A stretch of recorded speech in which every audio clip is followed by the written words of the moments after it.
नीतीश कुमार रेड्डी नाम सुनकर फ्लावर समझे क्या? फ्लावर नहीं, ওয়াইল্ড ফায়ার हूं मैं। জি হ্যাঁ, এইটাই নীতিশ কুমার রেড্ডি হয়তো বলতেছিল তার সেঞ্চুরি করার পরে। এবং পুষ্পা সেলিব্রেশন তো সে হাফ সেঞ্চুরি করেই ব্যাট করে ফেলছিল। মানে কি একটা মুভমেন্ট ভাবতে পারছেন? জাস্ট 21 বছর একটা ছেলের জন্য 147 বছর পুরানো মেলবোর্ন ক্রিকেট গ্রাউন্ডে একটা নিজের টিমকে পুরো বিপদের হাত থেকে ফলোয়ান থেকে শুরু করে পুরো টিমকে একটা ব্যালেন্সিভ পজিশনে নিয়ে আসা কি একটা মুভমেন্ট হতে পারে তা শুধু নীতিশ কুমার রেড্ডি এবং ইন্ডিয়ান ক্রিকেট টিমের ফ্যানরাই বুঝতেছে। এবং ইন্ডিয়ান ক্রিকেট টিমের ম্যানেজমেন্ট মনে হয় রিলিফ পাইতেছে, ক্যাপ্টেন কোচ সকলেই মনে হয় নিজেদের জব বাঁচানোর থেকে রিলিফ পাইতেছে। এবং নীতিশ কুমার রেড্ডিকে একটা স্পেশাল গ্র্যান্ড থ্যাঙ্কস তো দিবেই ওরা, আমি ড্যাম শিওর। নীতিশ কুমার রেড্ডির এই ইনিংসটা কি ছিল না, পুরো দিনটা থার্ড দিনটা পুরোটাই ওর নামে। তার ইনিংসটা পুরোটা একদম অ্যাবসুলেট সিনেমা বললে কোনো অবস্থাতেই ভুল হবে না। মানে প্রথম সে নামছে যখন, তখন টিম ইন্ডিয়া ফল ওয়ানে, ঋষভ পান্ত আউট, ঠিক তখন যাদবের সাথে নীতিশ কুমার রেড্ডি ব্যাটিং করতে নামলো। তার মানে কি ট্যালেন্টেড ব্যাটসম্যানের সাথে মোটামুটি জাদেজা মানলাম যে একমাত্র শিক্ষিত ব্যাটসম্যান, কিন্তু সাইকোলজিক্যালি কি আপনার বোর্ডের 6টা উইকেট নেই। সেই পজিশন থেকে নীতিশ কুমার রেড্ডি নিজের কামনেস প্যাশন পুরো মানে অস্ট্রেলিয়া বলার হাতে এক কথা মাইর খাইছে। যেমন পূজার আগে খাইতো একদম, পূজারা যেমন পুরো শরীর নীল হয়ে যেত, আজকে মেবি নীতিশ কুমার রেড্ডির শরীর খুললে দেখা যাবে যে কোনো জায়গায় নীলকা স্পট পড়েই আছে। ইনফ্যাক্ট তার ইনিংসটা এতটাই সিনেমা টাইপ ছিল যে সে যখন 97 রান, তখন ওয়াশিংটন সুন্দর আউট হয়ে যায়। ওয়াশিংটন সুন্দরের কথা আমি পরে আসতেছি, কিন্তু নীতিশ কুমার রেড্ডির যখন 97 রান, তখন ওয়াশিংটন সুন্দর আউট হয়ে যায়। তারপর নীতিশ কুমার রেড্ডি 2 রান নেয়, তারপর স্ট্রাইক আসে বুমরাকে আউট করে দেয় কামিংস তার 3 নম্বর বলেই। তার মানে কি এখনো 3টা বল সিরাজকে ফেস করতে হবে। একদম সকলেই যারা খেলা দেখতেছিল, মেলবোর্ন ক্রিকেট স্টেডিয়ামের 1 লক্ষ মানুষ থেকে শুরু করে নীতিশ কুমার রেড্ডির বাবাও এখানে উপস্থিত ছিল, ওনার থেকে শুরু করে যারা খেলা দেখতেছে সকলে চাচ্ছিল যে সেঞ্চুরি হয়ে যাক। সেই ইন্ডিয়া টিমের ফ্যান হোক না হোক, আর যে সবচেয়ে বড় হেটার হলেও সে চাচ্ছিল যে মেবি আজকে নীতিশ কুমার রেড্ডির সেঞ্চুরিটা হয়ে যাক। সিরাজ 3 বল কোনো না কোনোভাবে ডিফেন্ড করার পর নীতিশ কুমার রেড্ডির প্রথম 2 বল ডট, তখন মানুষের মধ্যে চাপ বাড়তেছিল। তারপর what a relief, say mid-on দিয়ে একটা 4 মারে এবং গ্র্যান্ড স্যালুট ফর হিম। তার সেঞ্চুরি পূর্ণ করে 21 বছর বয়সে মেলবোর্ন ক্রিকেট গ্রাউন্ডে। এবং রবি শাস্ত্রী ম্যাচের পরে বলতেছিল যে one of the greatest century ever in Indian cricket history. মানে বুঝতে পারছেন, রবি শাস্ত্রীর মতো একজন কমেন্টেটর, কোচ, প্লেয়ার বলতেছে যে one of the greatest century ever in Indian cricket history. What a movement for him. এই ইনিংসটা কেন এত গুরুত্বপূর্ণ, কেন আমি এইভাবে করে বলতেছি, একদম সিরিয়াসনেস নিয়ে বলতেছি। জাস্ট আপনি ভাবেন 6 উইকেট নাই একটা টিমের বোর্ডে, তার সাথে সাথে আপনার 11 জন প্লেয়ার খেলতেছে পুরো একটা হোল নেশনের বিপক্ষে। মেলবোর্নের 1 লক্ষ দর্শককে কিভাবে স্লেস করে তা তো এখন মানুষ বিভিন্ন ইনস্টা রিলসে, ফেসবুক রিলসে দেখতে পারতেছি। মানে কি পরিমাণ ট্রল করতে পারে মেলবোর্নের অস্ট্রেলিয়ান ক্রেজি দর্শকরা। আমি যা বলতে চাচ্ছি না যে এটা ভালো না খারাপ, ওইদিকে কোনো ডিবেট করতে যাচ্ছি না, কিন্তু আমরা তো জানি কিভাবে স্লেস করে। ওই চাপের মুহূর্তে বড় বড় ক্রিকেট প্লেয়াররা তাদের কামনে সারায় ফেলে।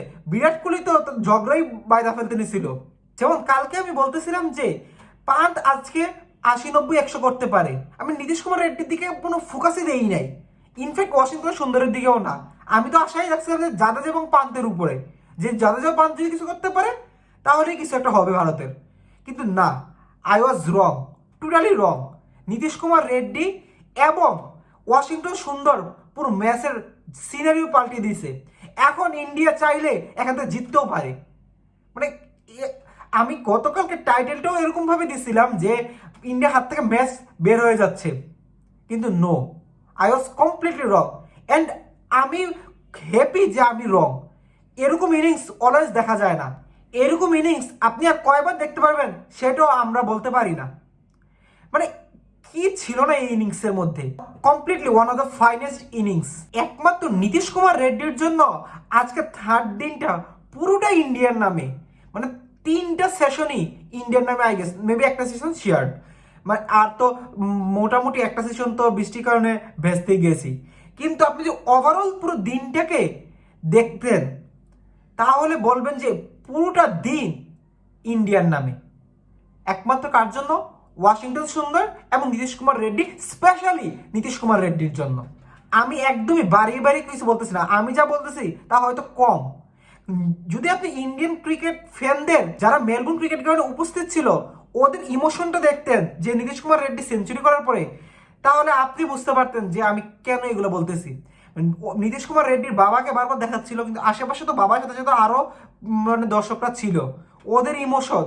তারপর অস্ট্রেলিয়ানরা যেভাবে ভারতের উপর চড়া হয়ে গেছিল, মিডিয়া থেকে শুরু করে কমেন্টেটর থেকে শুরু করে প্লেয়াররা যে এবং দর্শকরা যেভাবে চড়া হয়ে গেছিল, সেখান থেকে নীতিশ কুমার রেড্ডি যে এই ইনিংসটা তা কিভাবে ব্যাখ্যা করা যাবে? হয়তো রোহিত শর্মার রিটায়ারমেন্ট এবং গৌতম গম্ভীরের জব এই নীতিশ কুমার রেড্ডির কারণেই বেঁচে গেল, হয়তো, আই এম নট শিওর। এখন যদি শুরু থেকে শুরু করি তাহলে দিনের শুরুতেই পান্থ এবং জাদেজা ব্যাটিং করতে নামে। পান্থকে দেখে আজকে কমফোর্টেবল লাগতেছিল এবং এসেই তার অ্যাগ্রেসিভনেস দেখাচ্ছিল, কিন্তু ইন্ডিয়ান টিম কিন্তু তখনও অনেক চাপের মুহূর্তে, তখনও ওরা ফলনই এড়াইতে পারে নাই যখন পান্থ এবং জাদেজা ব্যাটিংয়ে নামছিল।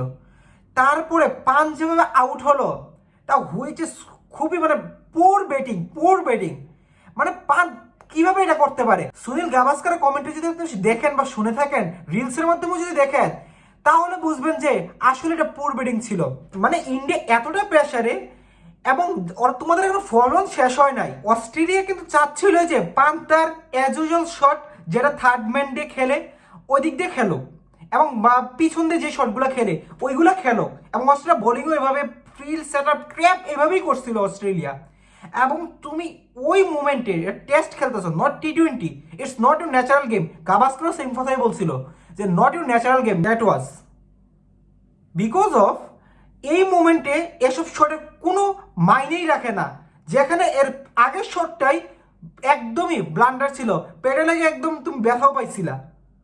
তো সেখান থেকে এরপর একই শট ট্রাই করা, that means it's my natural game বললে চালা দিলে হবে না।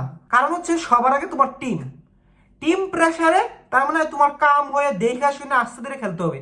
এখন যদি থার্ড ম্যান ধরে ছক্কা যায় তো আমিও হয়তো কিছু বলতাম না, বা সবাই হয়তো ওয়াও হোয়াট এ সিক্স, কিন্তু তুমি ভুল করছো, টিম সাফার করবে, দ্যাট মিনস তোমার এটা শুনতে হবে ক্রিটিসাইজ। পান্থের ক্রিটিসাইজ আরো বেশি হতো বাই এনি চান্স যদি নীতিশ কুমার রেড্ডি আজকে একটা গ্রেটেস্ট নক না খেলতো। নীতিশ কুমার রেড্ডির জন্য অনেকে ক্রিটিসাইজ থেকে বেঁচে গেছে, আসলে এটা সত্য। তারপর জাদেজা আজকে লায়নের বলে এলবিও আউট, এটা আম্পায়ার্স কল ছিল, কিন্তু আউট তো আউটই, এবং আম্পায়ার্স মাঝে মধ্যে তোমার পক্ষে কল দিবে, মাঝে মধ্যে বিপক্ষে কল দিবে, ইটস নর্মাল থিংস। আচ্ছা, জাদেজাটা সাইডে রাখলাম। তারপর আসতো ওয়াশিংটন সুন্দর। নীতিশ কুমার রেড্ডির ইনিংসটা যেমন গ্রেটেস্ট, তার সাথে সাথে মানে নীতিশ কুমার রেড্ডি যদি একটা রাজা হয় তার সাথে সাথে একদম পূর্ণাঙ্গ সেনাপতিতে লাগবে। সেই সেনাপতির দায়িত্বটা বা মন্ত্রীর দায়িত্বটা পালন করেছে ওয়াশিংটন সুন্দর। হতে পারে ওয়াশিংটন সুন্দরের স্টার্কের বলে একটা ক্যাচ মিস হয়েছে, কিন্তু এই একটা ক্যাচ বা এটাকে 50-50 চান্স বললেও ভুল হবে না।